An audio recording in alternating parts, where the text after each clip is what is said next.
We have a special day today. I see Mr. Andrew there. I see Missy Combo. I see Professor Dollarhide. And I think I see Miss Hunter. Great, these are our special guests. So, am I coming in okay? Someone say something. Yes, sir. Yep. All right. So students, turn your cameras on so our guests feel welcome here. So this is the Hill College scene here. We're talking about race this week. So I wanted to bring in my smart friends and get more insight on the topic. So the title of this video, this Zoom is, are you woke? And that can start off our discussion because I hear it so often, and I think it's becoming distorted, in its meaning and all that. And I don't know what is the official original meaning there. Miss Dollarhide, by the way, Professor Dollarhide is a Hill College sociology instructor. Kazana, are you there, Miss Hunter? Do you know? Good morning. No. Yes, I am. Can you All hear right. me? Yeah, nice to see you. Do you know Johnny? Well, Yes. can you hear me? Are you able to Yes. hear? Oh, Yes. great. Well, I would think, of course, it's a slang. We know that. And but it's just slang, contemporary way of saying, do you know what's going on right now? Are you in tune to the times? Are you with it? Are you woke? So are you aware of what's going on? Yeah, but it's not used generically for all people. It's kind of used in certain contexts, isn't it? I would think so. Yeah. Mm-hmm. So Miss Hunter, what do you think about that? Can you Absolutely. Good morning, everyone. So I am Kazana Hunter. I am a racial equity coach for Dallas Street Racial Healing and Transformation and the director of program design for a teen equity organization called Young Leader Strong City. And so when I think of Professor Dollarhide said, I think of being awake, being aware, but I also think of a certain amount of action that should go with this idea of wokeness. And so a lot of times people profess to be woke. They've read these books on racial equity and racism in these United States, and they have all of the terminology down, but they are not actually doing the work. And so they are actually still asleep. And so it's like this wokeness, it's, a term from popular culture, but it is a certain level of awareness and tuneness that Professor Dollarhide mentioned, but I like to think of it as there being action associated with it as well. But can someone like me really understand that term? I would say yes. Good evening, everyone. I would say yes. I have a portion. I write poetry, and one of my poems, I have a saying that says, "Just because you rose from your pillow doesn't mean that you are awake, or that you are woke." And so I say that to say there are a lot of people walking around who are still asleep, as Cesna said. Is it Cezina? Kazana. Cesna, okay. Kazana, right? Kazana? Yes, Kazana. Kazana, as she so beautifully said, and as Dr. Dollarhide said. And so it doesn't matter what culture you are or what race you are. there are African Americans who I would consider still asleep, and they're not awoke yet. But yet at the same time, you can also be one who has awakened because you are aware of the discrimination, of the racial prejudice and the things that are going on. There have always been other races who have stood beside us in our awakeness and and being awoke, who have advocated for our rights. So it is not a racial thing.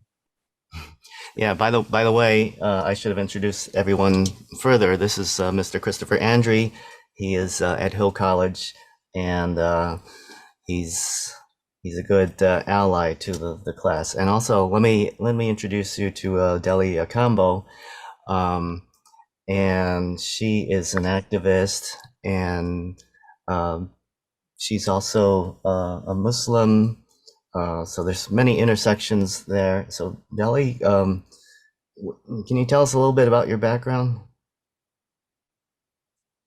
So, thank you for inviting me. You pretty much summed it up. I do many things, but I do like to be involved in different causes. I just like anyone, back in 2020 when there were the protests going on, I was going to, protests with George Floyd, etc. I'm also involved, in work with Palestine. I'm actually part of an organization called American Muslims for Palestine. We have a Dallas chapter here. So I like to get involved in these types of justice causes. Yeah, so that's just, for the purposes of this class. I don't want to go into all of my, resume, but that's what I'm involved with. Uh-huh. Do you identify with African Americans? Yes, I mean I'm Black, obviously. African American, as meaning, I don't know if you're referring to maybe like DOS, descendant of slaves. I'm not. I'm a daughter of immigrant parents, but as a Black, American, I do identify with the issues that Black people and African Americans go through, because as an African American, as a Black person, I'm affected by it just by virtue of being Black. So there is interest. We all have our shared interest to make sure the situation gets better, not only for Black people, but all people.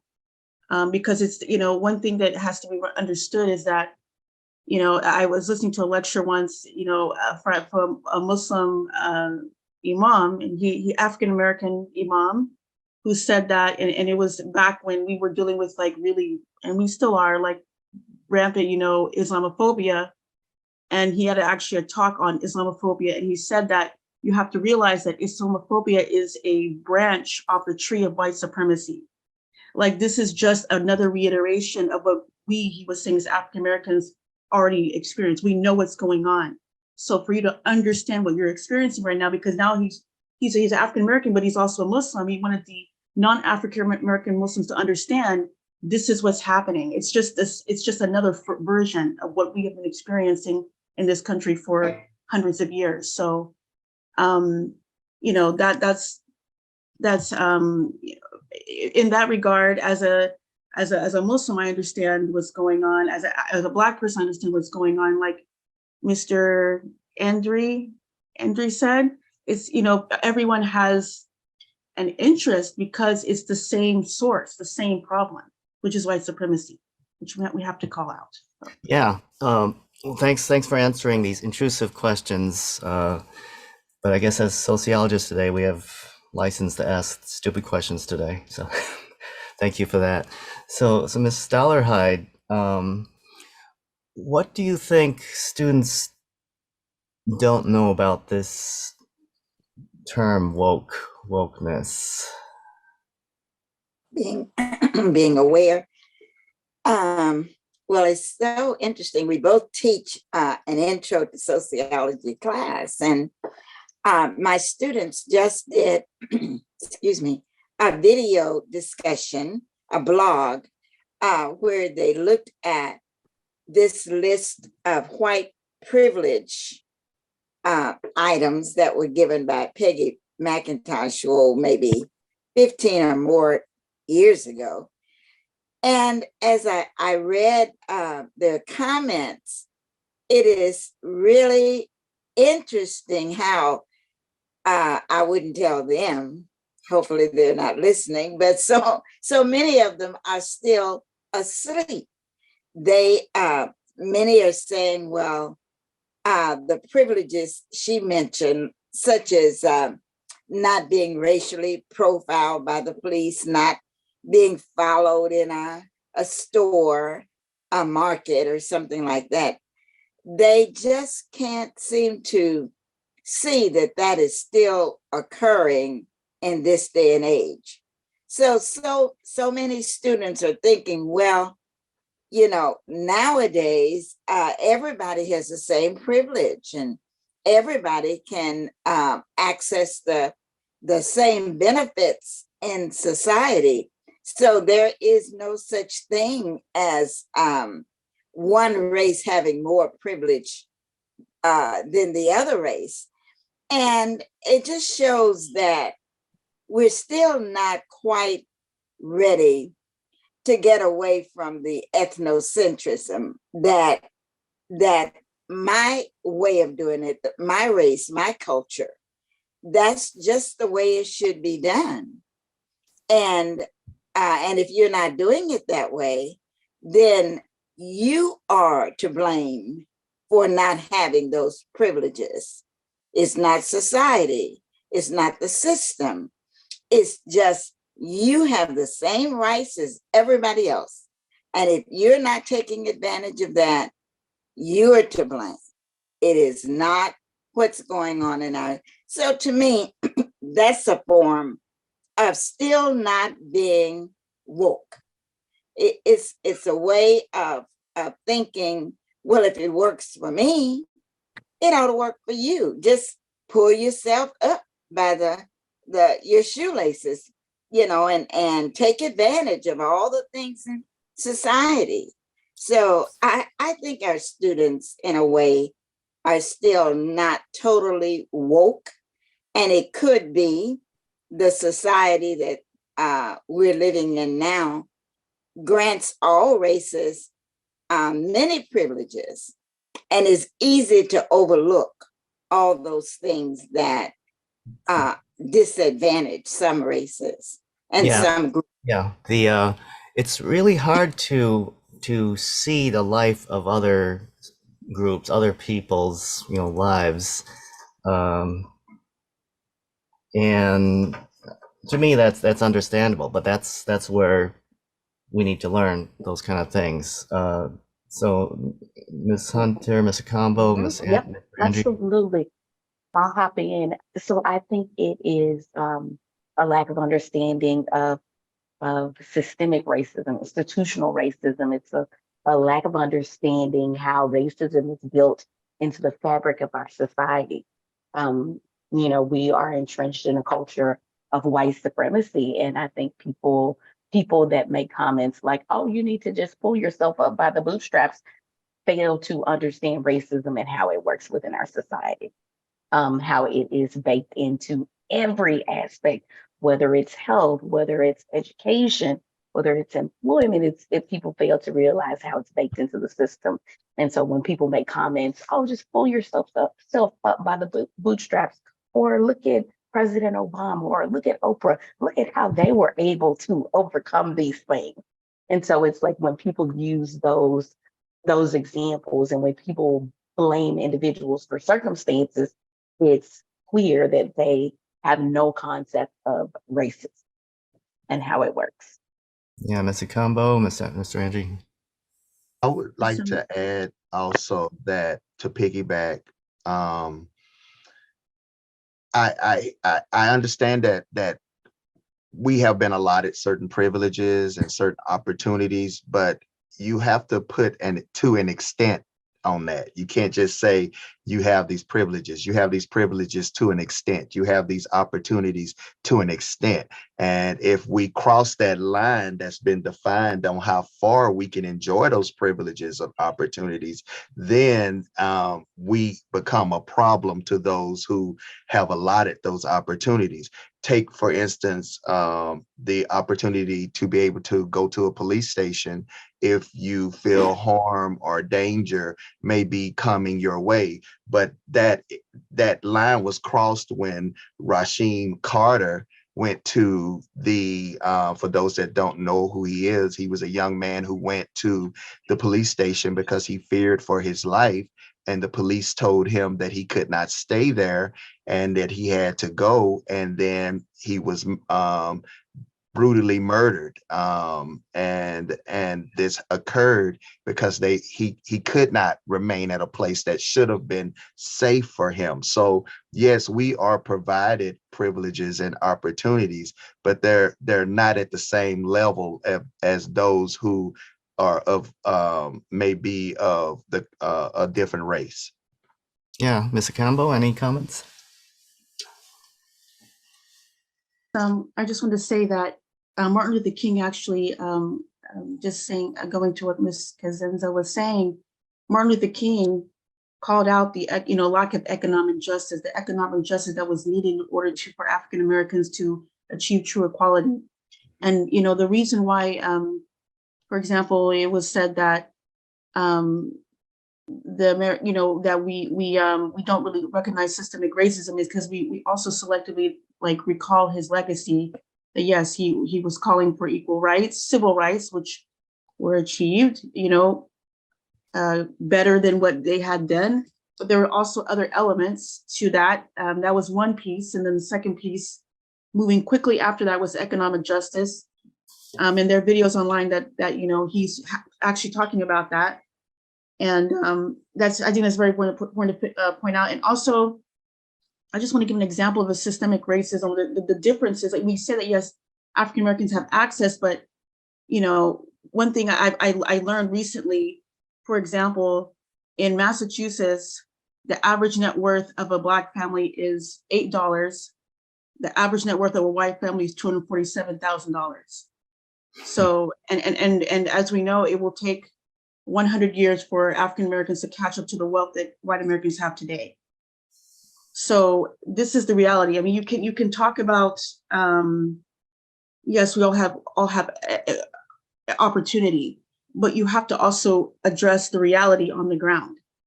Why is the situation the way that it is? We know why it is, but when we try to rectify it, then you accuse people of being woke. This isn't just being done just for anything. It's being done because they're trying to solve real problems. Yeah. Well, that think, $8 must include like debt or something to get that low. Did you have something, Mr. Yes, absolutely. Or I Kath? think, yeah, when we talk about like history and the memory of these United States, and it is like the U.S. tends to have a very short memory. So thinking about the enslavement of African American people, the lack of reparations afforded to African American people, and then when we think about Miss Deli and talking about the inequities experienced within our society. So when we think about life expectancy, and so the cost of being Black and brown folks in these United States in terms of your experiences with institutions of health. And so like that's just one example. And so thinking about Martin Luther King and thinking about equality, it's like we are at a situation in the United States where we don't need equality, we need equity. We don't need everyone to have the same can you thing. define that for our students? Yes. Equality is simply everybody getting the same. Equity is people getting what they need. So when people think about health equity, so think about it in terms of like, there's this great image in health equity where it talks about, transportation and just simply giving everyone a bicycle. Well, if I have an ability difference, then I may not be able to use a traditional bicycle. So I need something different. I need something to be able to accommodate my body as it is. So it's not simply giving everyone the same bicycle. It is figuring out the type of bicycle that they need. So if I don't have use of my lower extremities, then I need to be able to pedal with my hands. If I'm a small toddler, then I need a tricycle. If I'm a taller guy, then I need a bigger bicycle. So it's not just giving everybody the same 10 speed. because our experiences in these United States vary based on race. And so, although race is a social construction, being that it is made up, it varies with place and space, and over time, it's very real in terms of its consequences within our society. It's real in terms of your experiences with hospitals. It's real in terms of your interactions with police and law enforcement. It's real in terms of your experiences in academia. It's real in terms of I work with high schoolers. So it's real in terms of their experiences, in terms of discipline within the school.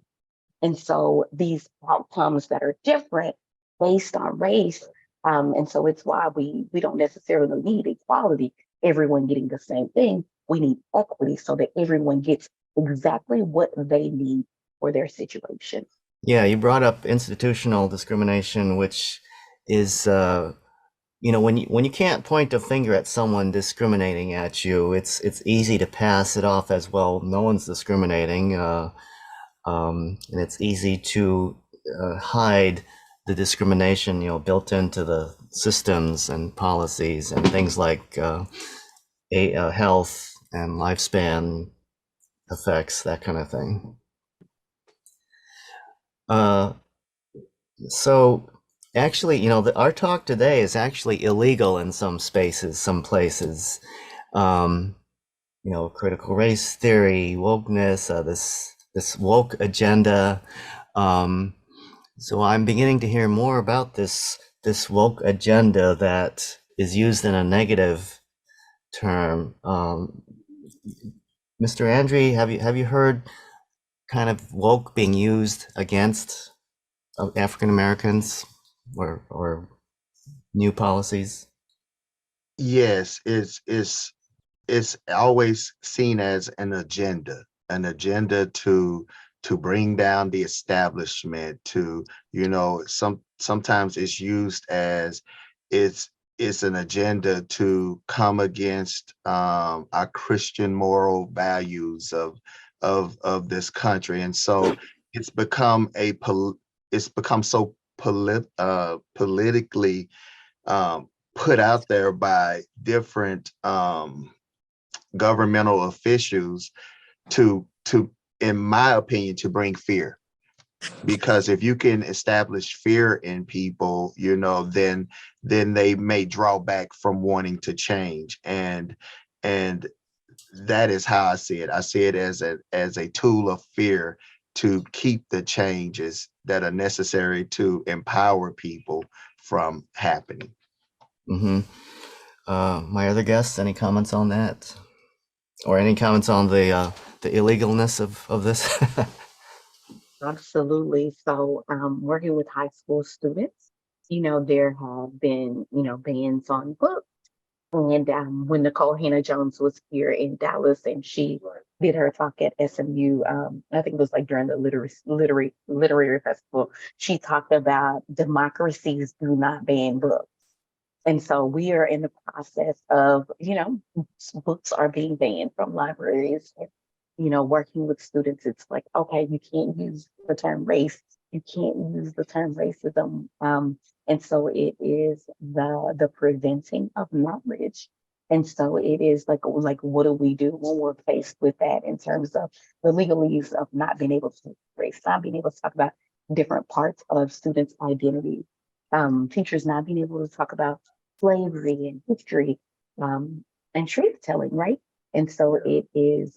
So one of the books that I'm currently reading is called Fugitive Pedagogy, and so of course part of history is like descendants of enslaved people not having access to books, not being able to read, it being illegal to read, but them nevertheless learning to read, and nevertheless being able to teach each other and share knowledge, whether it's friends and family members, stealing books and teaching each other by, the midnight candlelight. And so implementing those strategies in a modern era.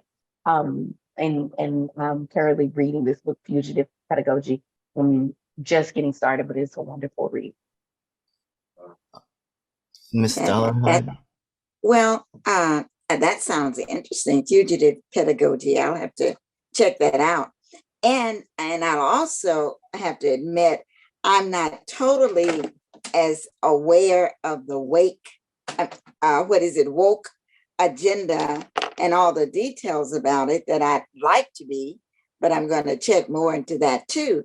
But a couple of things that I want to mention, kind of piggybacking on what Cosmo was saying, is that we have gotten to the point in our society that we close our minds to other folks' problems, the problems of other races. So we have so many races, especially those in the white race, maybe even Hispanics and the Islamic races that will say, well, you know, those Black folks are always complaining.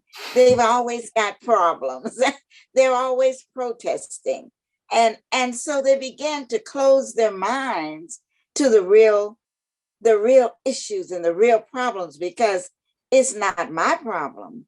And so we become so insensitive in our society, particularly when it comes to race. We really don't seem to have that temperance for each other. I think there was a group at one time, there was a big push toward an understanding. They had a name for it, but it was a big push toward understanding.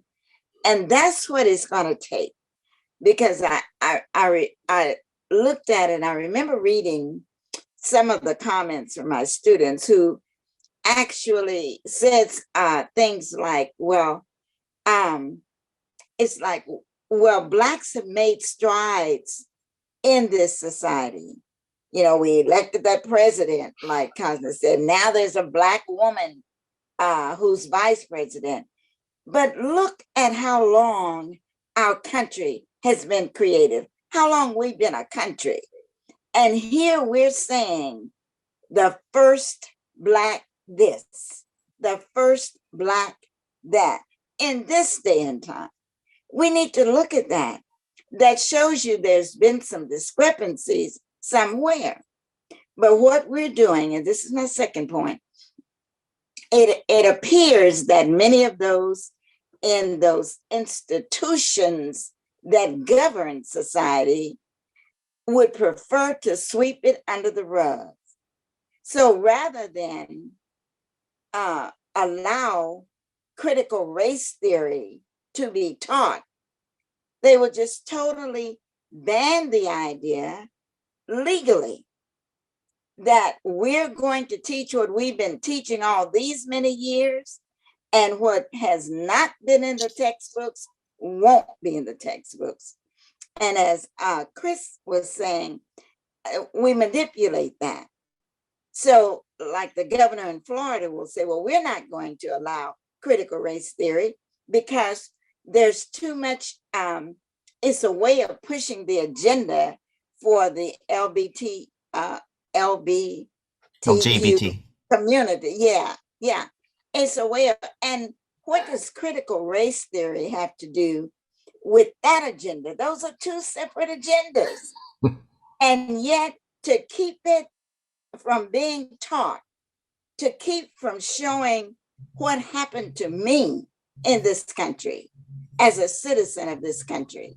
And when I was a non-citizen, property, part of a person, the understanding that you need to have for me can never be expressed unless you know my story, unless you know my history.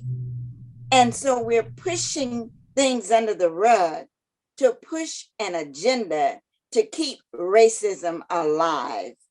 And that really becomes the hardest part of this, that we will not understand each other until we can look each other in the face and say, oh, there is such a thing as slave trauma, and that it passed down from generation to generation in your family. And so there are things in this society that would trigger trauma in you, not that your ancestors spoke it, but even in the womb before you were born, it was a part of your lifestyle. We don't understand that if we can't understand each other's story. Mm-hmm. Yeah. Well, I wish I could speak like you, Johnny. Mr. Combo, any comments on this? I haven't personally experienced any censorship or when it comes to wokeness. One thing I can point to, just in general, in the state of Texas, just taking, I've been hearing about the book bannings. I saw on television, I believe it's one of the local districts, they tried to ban a book that talks about a boy's experience with racism. They tried to ban that book, and actually the person, the son of the person who wrote the book went in front of the city council trying to tell them to reinstate the book. So I've seen that is happening.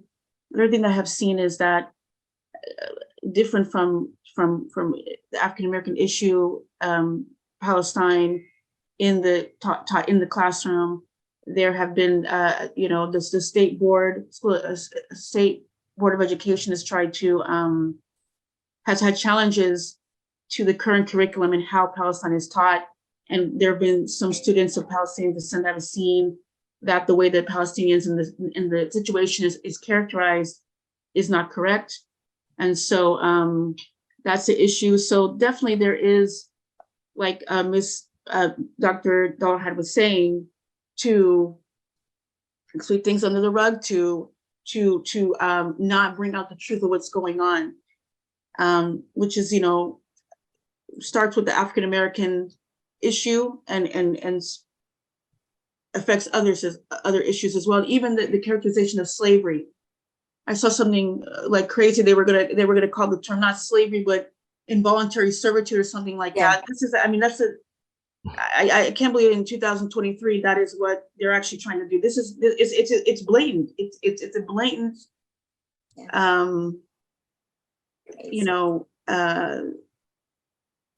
action that's being taken. It has to be challenged. I mean, it cannot stand. It has to be challenged. So that's what I have been seeing, and like I said, it has to be challenged, and the truth has to be brought out. Yeah, so students, any questions so far? And feel free to break in. So students, unmute and say something. They're shy. So what about the middle class, the African American middle class? Being middle class kind of implies, you've made it, you have income and this and that. Do middle class African American experience racism still? Ms. Hunter, any comments on that?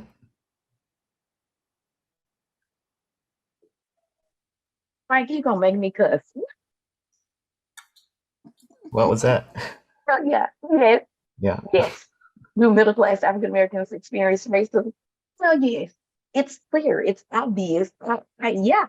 Yeah, absolutely. Students, what are your thoughts? Everyone has an opinion, especially on racism.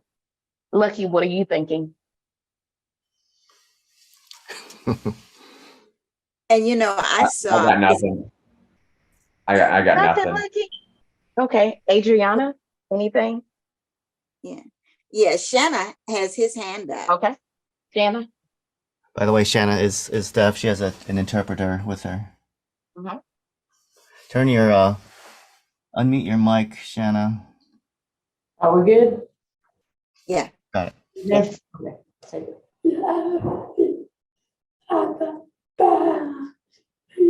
I think it's a bad idea.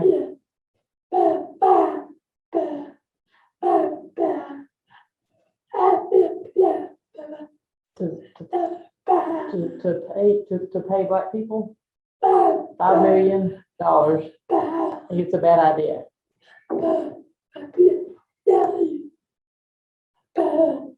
maybe a smaller amount. It'd be easier, but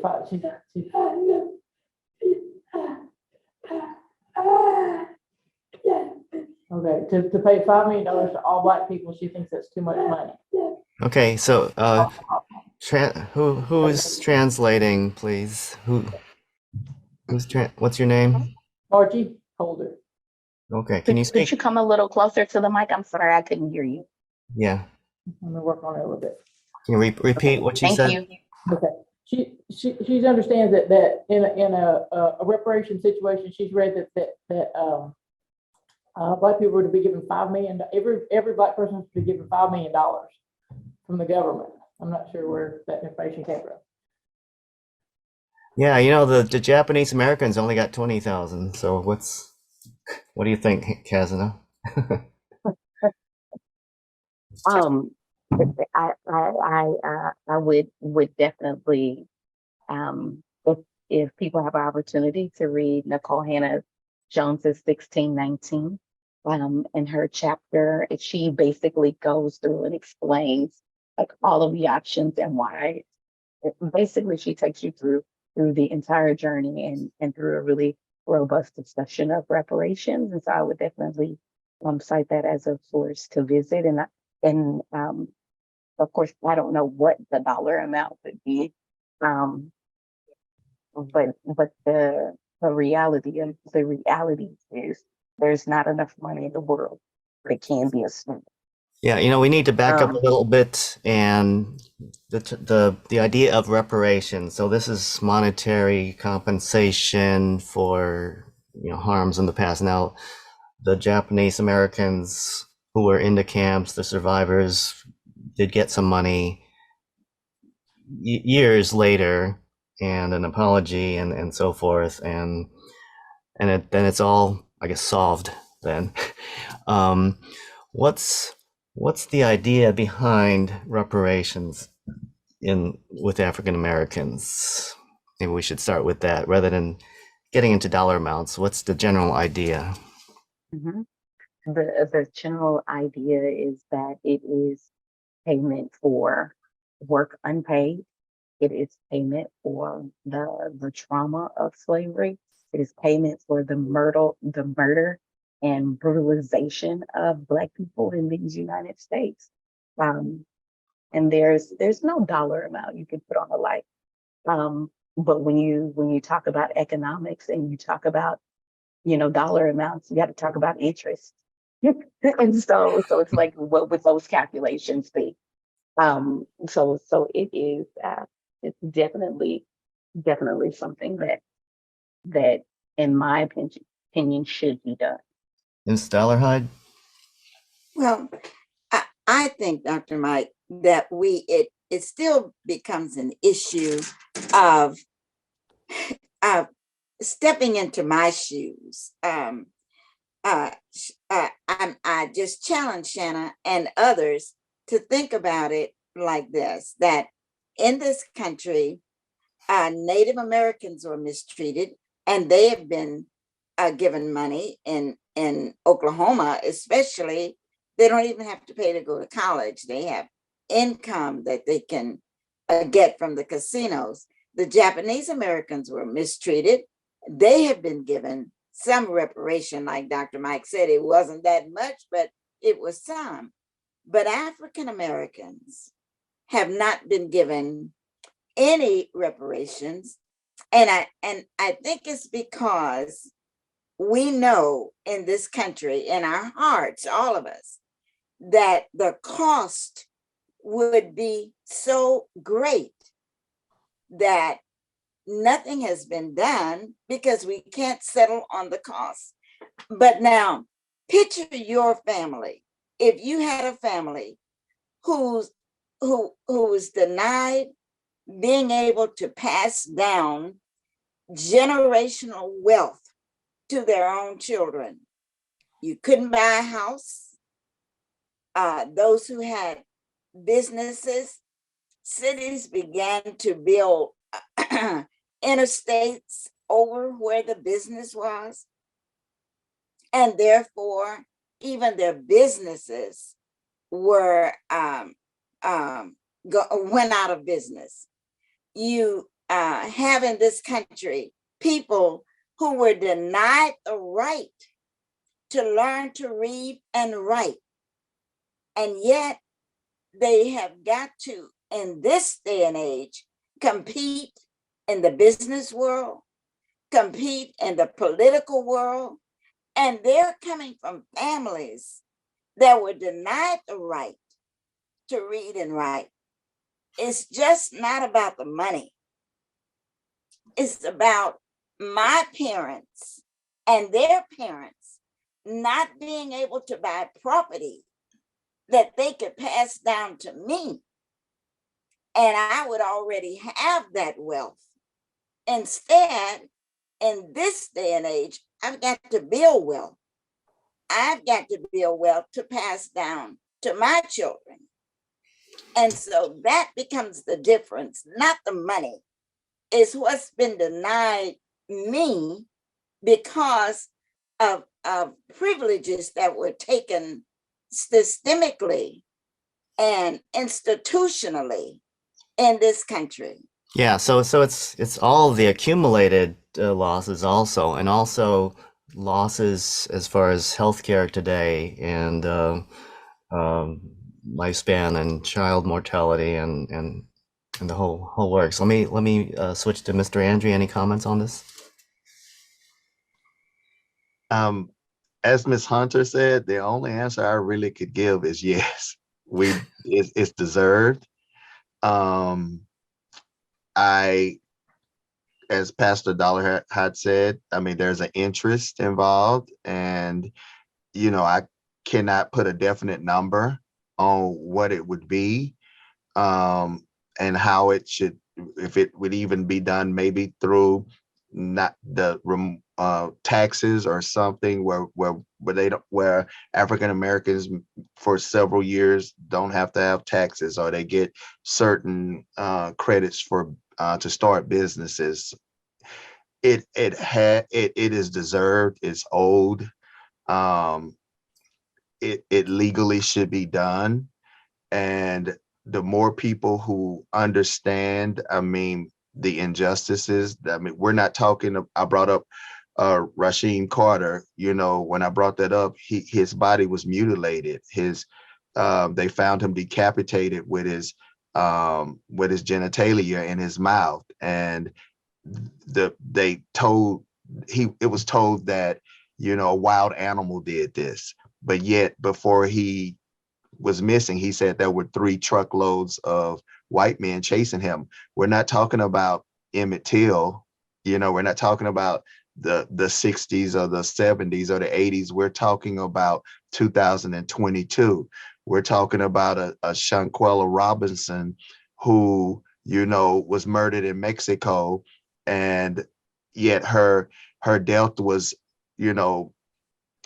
over you didn't see it in the media, but you did see about 3 white teenagers being murdered at a school. So these prejudices, these injustices, they're still happening today, and it's been swept under the rug. And so when you look at the interest, until America is ready to make a change in how we treat people and how we provide opportunities for those who are succumbing to these injustices, then that interest is going to keep on climbing and keep on growing. So a reparation in 1980 would not be as much as a reparation in 2023. So if we don't provide the reparations in 2023, then what would that interest be in 2030? So it's going to keep growing until America does what she needs to do to give the African American people what they deserve.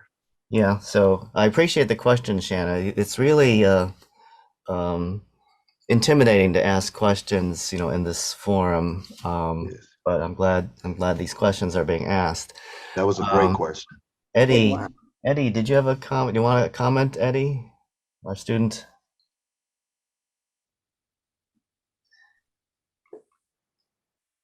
Eddie, there? Because he chatted about middle class racism. No, Eddie. So let me continue a little bit more about middle class racism. I mean, what was I going to talk about here?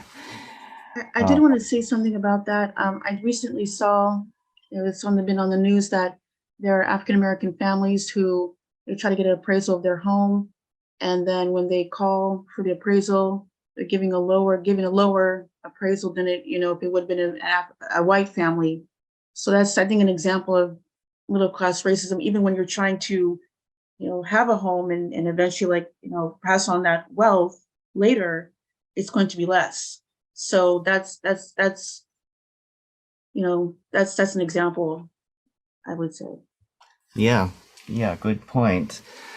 I did see an article, a news clip on what's called digital blackface, and it was kind of interesting to see this. It's more of a example of cultural appropriation, but it's kind of a how maybe racism can seep into even modern technology and media.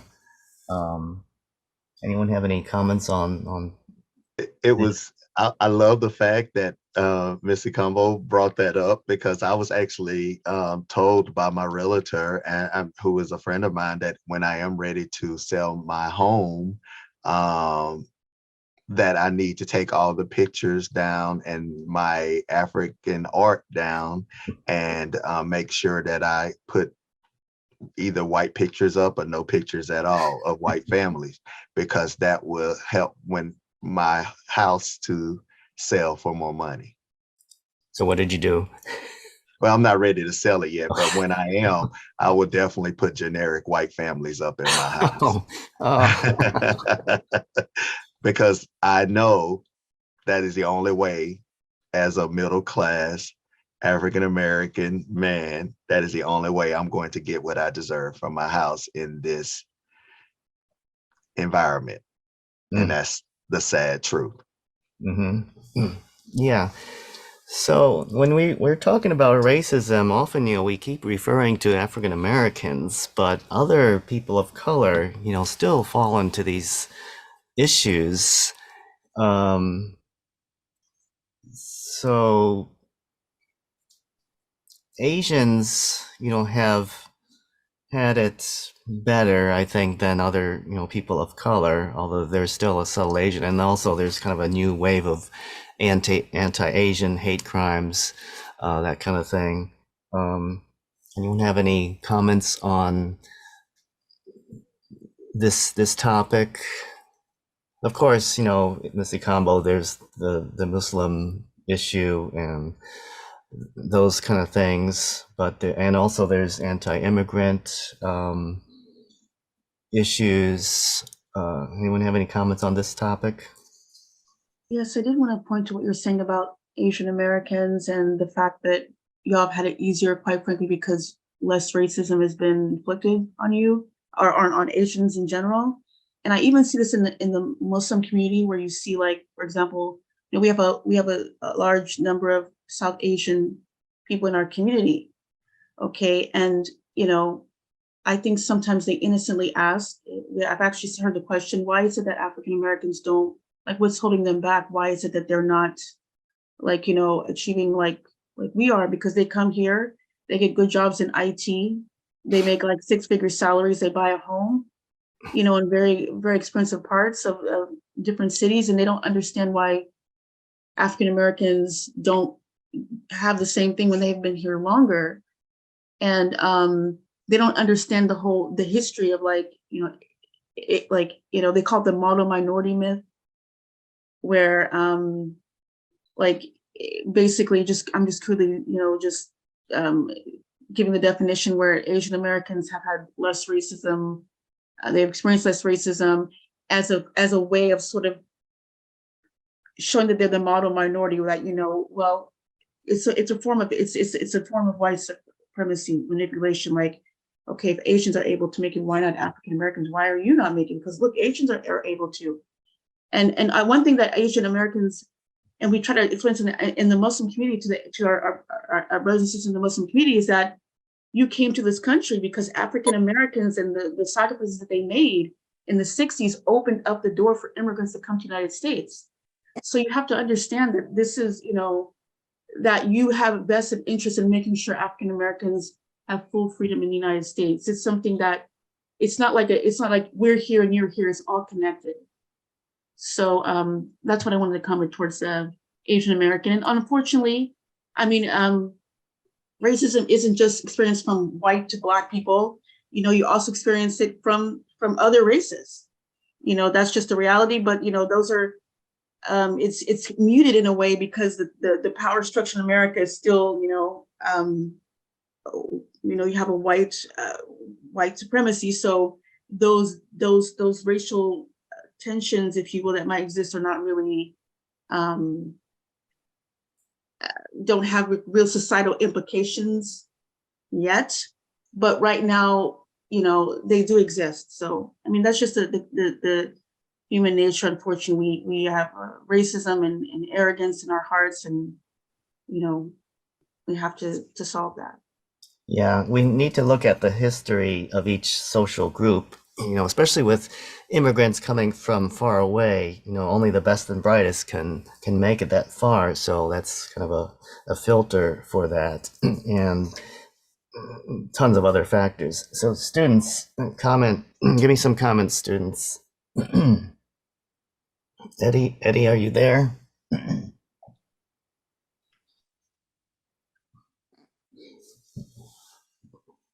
There's Eddie. He needs to unmute. Yeah, I just been reclining, listening. Gabby? I agree with most of the things you guys said. I don't know. What are some examples that people would face being middle-class African American, of racism? Middle class racism. I mean, we could look at the police things that happened all through like COVID and stuff, with the George Floyd incident, and we also have shootings all the time. And it's something that sucks that happens, but I mean, and like me as a person, I've gotten to a point where it's like, what can I do? And it's just always keeps me down. So I'd rather like not think about it. I just go with the motion of the flow. Just like, I don't know. I don't know if that answered anything really. Yeah, okay. So let me go back to our guests. Anyone have comments at this point, our guests? Mike, you and I've discussed it, and I believe in one of your other classes, as I don't live in where, and this was before when I lived at my past home, but it wasn't what people would call the hood per se. It wasn't in a lower income area. I lived in a middle class area, and had an officer pull his gun on me and was about to shoot me, and I was actually coming from a night service, and from on the other side of Dallas. So it was about 1 o'clock when I made it home, and he kept asking me, "Do you live here? Do you live here?" And I was like, "Yes, I live here." He's like, I need to see your driver's license." I'm like, "You can actually see I live here when my key opens the door and I walk in that house." But that, of course, was not good enough, nor was that the answer he wanted. And he had his light shining directly in my face. And so when I reached in the car to get it, I saw him grab his gun and pull it out. And I was like, wow, is it really that serious? So I think about that because I was teaching at Hill College then. It was probably about 12 years ago. But I say that to say that if I had made the wrong move in my middle class neighborhood and at the home in which I resided, I wouldn't be on here today.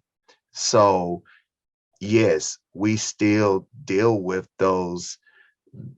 we deal with a lot of racism in being a part of the middle class, because now you're intertwining with other races in that middle class. If I had been in an all Black neighborhood, he probably would not have been necessarily patrolling that neighborhood for looking for just an African American in a majority non-African American neighborhood. So because I was an African American at 1 o'clock at night in a majority non-African American neighborhood, I almost lost my life.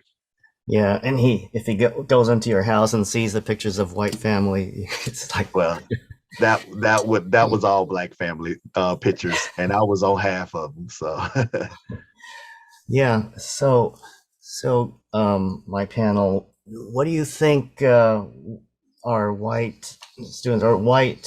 What's in it for the dominant majority? Why should they change at all?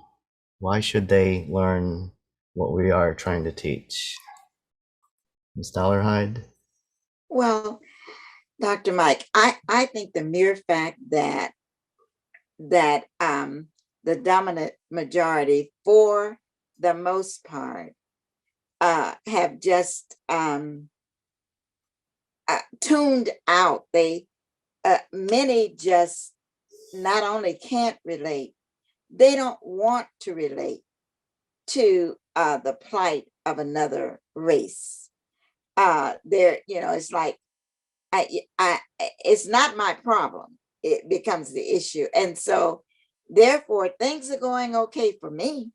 So why should I get involved? Why should I make my life uncomfortable by trying to help with the issues that are going on with another race? So it's a matter, and I say again, of going back to understanding, to opening up your minds and your hearts to know that unless I'm concerned about the issues of minority races, then I'm not going to live in a better world.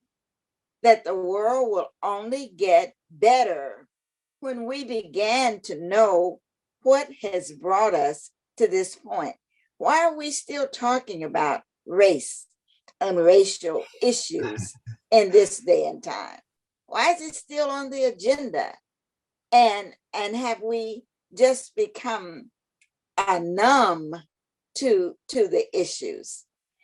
So I think what we have really got to do is to come to an understanding. Now, I want to address your issue of what we call the model minority, the Asian Americans. And there's a book that a sociology student should read, When Jews Became White.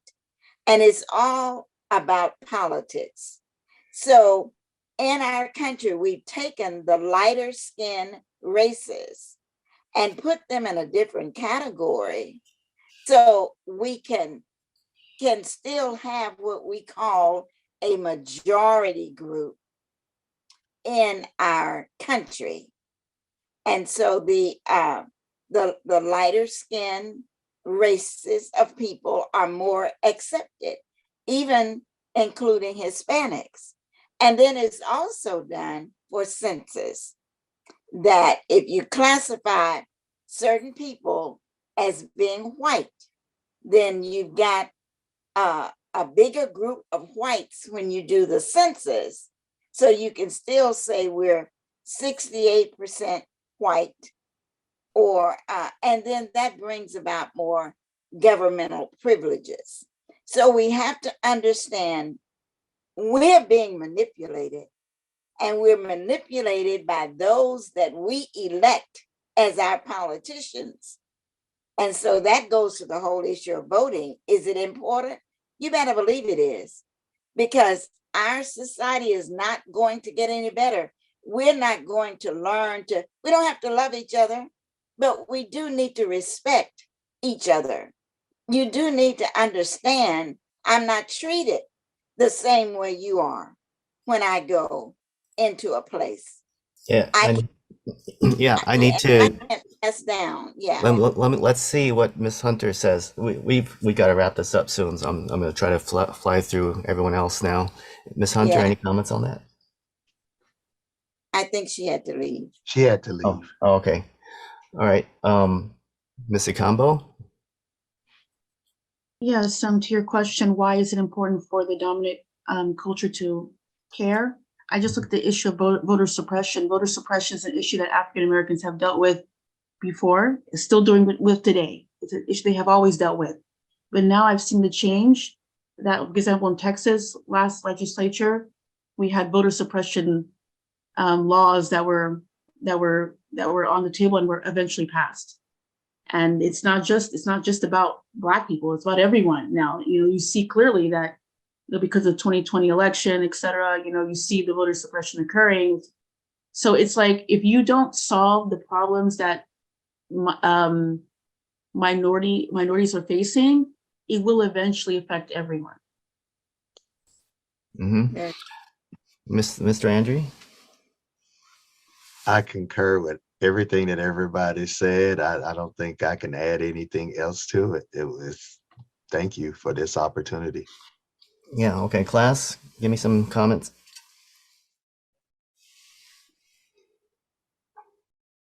It's a lot to unpack, and I don't really know the best way to comment about it.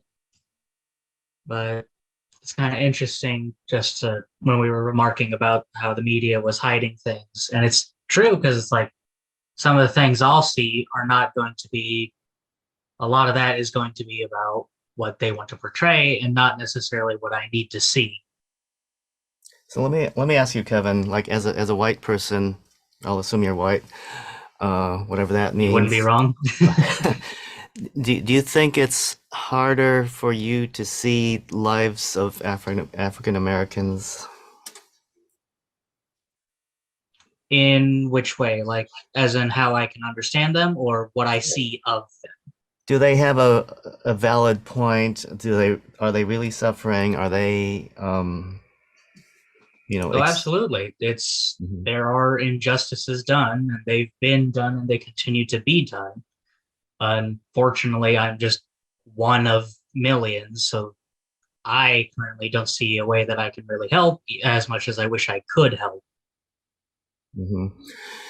So I think it comes down to, and as some of our panelists talked about, the books and reading and articles and critical analyses of the whole thing. I mean, we can't just look at Zoom calls and TikTok and Facebook Mhm.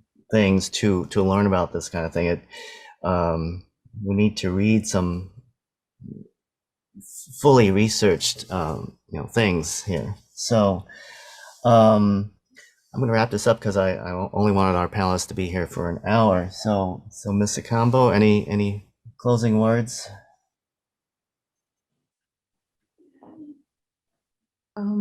I just thank you for inviting me. I just wanted to just contribute my thoughts, and I think that it's just, woke is, I think, about challenging the status quo, and it's something that we have to continue to do and not be afraid, even if people may, threaten or make accusations, to just keep going and create and create more understanding about the issue. I think education goes a long way. Mm-hmm. Yeah, even for whites. Mr. Andrew, any closing words? I just always want to remind anyone who is not African American that it is not, or Black, it is not about attacking white people or any other race. It is about enlightenment. And as you said, Dr. Mike, it's about being woke, waking up. Just because you get up from your pillow that day, that you still may be walking in darkness. So by listening to another man's or woman's ideals, trying to understand what they're dealing with, it enlightens you about them and their culture. And so that is what this is about. And I appreciate you for allowing this opportunity of enlightenment, because we we as a human race, it is important that we learn from each other, and so that we can grow together. Definitely. Ms. Dollarhide? Well, I want to thank you, Dr. Mike. I always enjoy being on panels with you, and we do this quite often. I love it. But I want to challenge your students and and others just to walk a mile in my shoes. When you see a protest group that develops like the Black group, what was it called? BLM or What is it? BLM? BLM? Black Lives Matter. Yeah, Black Lives Matter. When you see a group like that, rather than turning off, just try to understand, okay, I'm going to make an effort to understand where they're coming from. Like Kevin said, I'm not going to listen to the news media. I'm not going to get involved in what they've got to say. I'm really going to try to understand what is meant by Black Lives Matter. And when you hear about reparations, begin to try to think what happened? Why would they need reparations? And then when you have whole school boards, a whole school district that says, we're going to cut out this thing called critical race issue. We're not going to teach it. Don't just listen to the hype, but try to understand, why do they want to do that? What's going on? And we can begin to get more sympathetic views. In other words, be a critical thinker, and let's make a difference in this world. All right. Thank you so much, panelists, Mr. Kamo, Ms. Dollarhide, Mr. Andre, and Ms. Hunter. I hope we can do this again. There's so many issues to talk about. And students, you need to write up your guest speaker panel number 2 and summarize this panel discussion. So thank you, and we are off. Good night. Have a wonderful day, all. Okay, Thank you. welcome.